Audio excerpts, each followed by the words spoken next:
Now at 10, a potential tornado touchdown in Connecticut today, plus looking ahead to a beautiful weekend.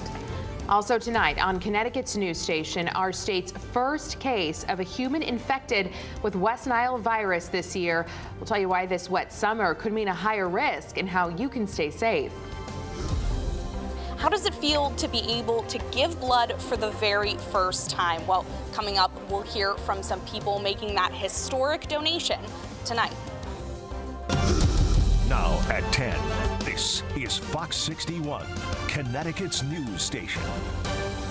We begin here at 10 on the Weather Watch as we're expecting a calmer weekend after some pretty crazy storms overnight. Good evening, I'm Sarah Sanchez. And I'm Brent Harden. Thanks for joining us. Yeah, a possible tornado was under investigation in the Windham County town of Scotland, and people in other parts of Connecticut are also cleaning up tonight. Let's check in with Chief Meteorologist Rachel Frank for a first look at the forecast and what we're seeing out there tonight. Hi, Rachel. Yeah, much better conditions and brighter weather heading into the weekend. But yes, the National Weather Service investigating this, which is a potential tornado touchdown between Windham and Scotland. It happened around 7:50 this morning. Where you see the red color, that's the wind moving away from the radar. The green is wind moving towards the radar. So in between, you have that rotation. The National Weather Service has been looking at pictures and they've been looking at video today, and they're putting the evidence together, and they do think that a storm survey will be likely heading into this weekend. So we'll have more information on that. There was a severe thunderstorm warning associated with that system,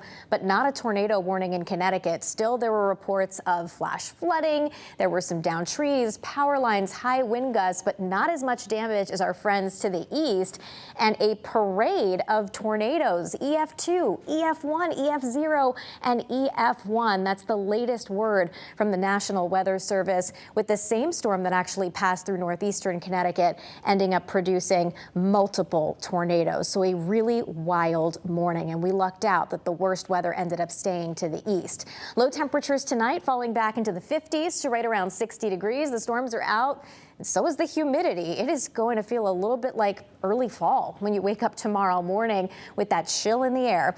Otherwise, heading into the day tomorrow, we're looking at cooler temperatures, morning sunshine. Then we'll see more clouds as we head through the midday into the afternoon. So it's not a fully sunny day. We'll see highs in the mid to upper 70s, but it will be brighter and it will be warmer for Sunday. Your full forecast coming up. All right, Rachel, thank you. Well, as we said, people all across Connecticut are cleaning up tonight after those early morning storms rolled through. Take a look at the scene at a home in Killingworth where a propane tank caught fire and exploded during the storm. It happened at a home on Kelseytown Road, and we talked with the fire chief who said lightning could be to blame. The fire occurred during the height of the lightning storm that went through our area, so that is being considered as a possible reason for this, but as yet has not been determined. Well, no injuries were reported from that fire. Well, new at 10 in your Health Watch, the first human case of the West Nile virus in the state of Connecticut has officially been detected in New Haven County. Health experts are urging people to take extra precautions as more cases are possible as we move into the fall months. Fox 61's Jake Garcia is live in Hartford with the latest details on this case. Jake. Well, Sarah, the Connecticut Department of Public Health announcing today that a woman in her 50s in New Haven County was the first person to be diagnosed with the West Nile virus so far this year. Experts are also urging people who spend any amounts of time outside to take precautions as we're entering the peak season for West Nile virus. Well, the mosquitoes are actually kind of crazy this year. As far as like after it rains, you're definitely going to get attacked by a few. Mosquitoes, they're around every year. And ever since 1999, the state of Connecticut has had at least one case of the West Nile virus. There have been some nights where we move inside because there's too many, but that happens every summer. With the wetter than average summer, stagnant water is helping drive mosquito populations through the roof. I think because of all of the rain we've had, it's made the garden really lush, but it's also been pretty good to the mosquitoes as well. Health experts say people 60 and up and those who are immunocompromised are the most at risk for severe illness. According to the CDC, 8 out of 10 people infected will experience no symptoms at all, while 1 out of 5 will experience these flu-like symptoms with prolonged fatigue and weakness before recovering. Severe illness that can affect the central nervous system affects 1 out of every 150, and 1 out of 10 cases of severe illness can be deadly. So when should you see a doctor if you suspect West Nile? When someone is having fevers, chills, body aches, and they've been heavily, bitten by mosquitoes, then I think that history, along with those symptoms and discussing with their doctor as a West Nile as a possibility. But the time when they really need to be concerned is if there is severe headache or there is a confusion, disorientation, and those are much more alarming signs, or a weakness and paralysis. Those would be when you really want to, get to the emergency room. Experts recommend wearing light-colored clothing and long sleeves and pants when you go outside. They also say to avoid going outdoors in the dusk and dawn hours, as well as wearing insect repellent containing at least 25% DEET. Also, experts tell me that this peak season for West Nile virus starts in mid-August and goes until late October. Live in Hartford, Jake Garcia, Fox 61, Connecticut's news station. Good advice there, Jake. Thank you. Hartford police are investigating tonight after a teen was shot overnight. Officers say a 17-year-old boy was shot on Brook Street just before 2 a.m. He was taken to a hospital with a gunshot wound to his lower leg. Police say he is expected to survive. Anyone with any information about what happened should call Hartford Police. A Wallingford man's arrested after police say they found him with more than 80,000 child sex abuse images and videos. Police started their investigation into 32-year-old Eric DeCalvo, who lives on Highland Avenue, after originally receiving a sexual assault complaint against him. Detectives say many of the images were linked to victims identified by the National Center for Missing and Exploited Children. To make a report to the center or learn more, you can call the number on your screen there or go to the website. Well, tonight in the Fox 61 Business Report, we now know CVS Health plans to slash about 500 jobs in Hartford. CVS filed a report with the Department of Labor calling this a mass layoff at the company's facility on Farmington Avenue. That's the home of Aetna.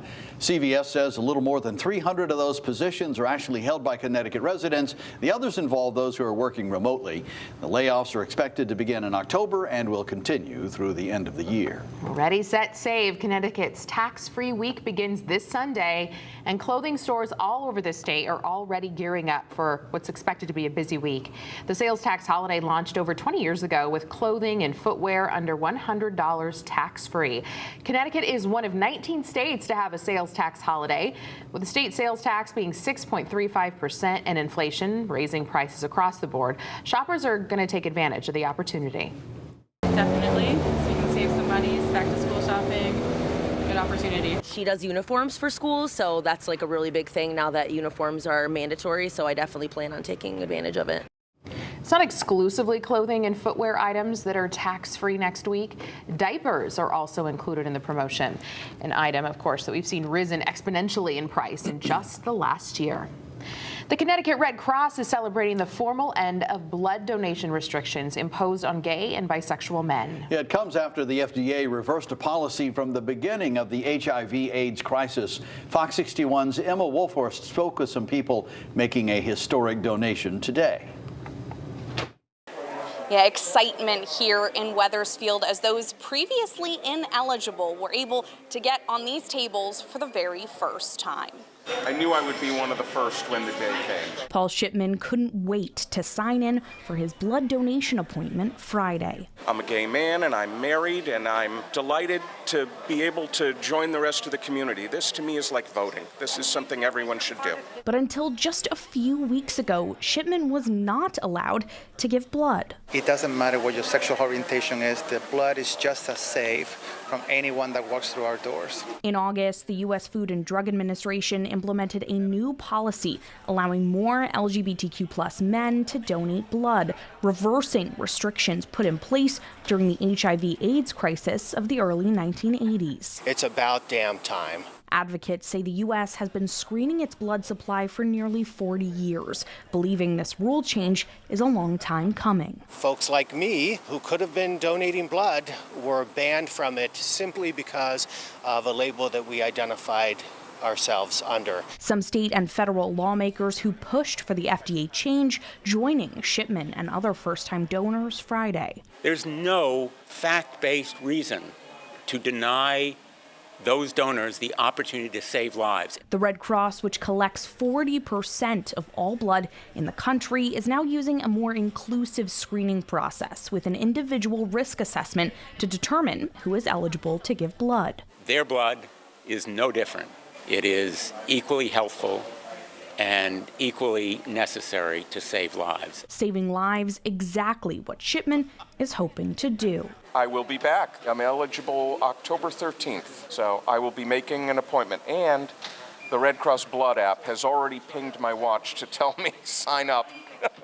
And for more information on how and where you can give blood, if you'd like to, you can head to our website at fox61.com. Reporting in Wethersfield, Emma Wolforst, Fox 61, Connecticut's news station. Emma, thanks. The 49th annual Oyster Festival is happening in Milford this weekend amid concerns about a bacterial infection that can be found in raw shellfish. About 30,000 people are expected to attend the Oyster Fest, starting with tonight's so-called Oyster Eve preview event.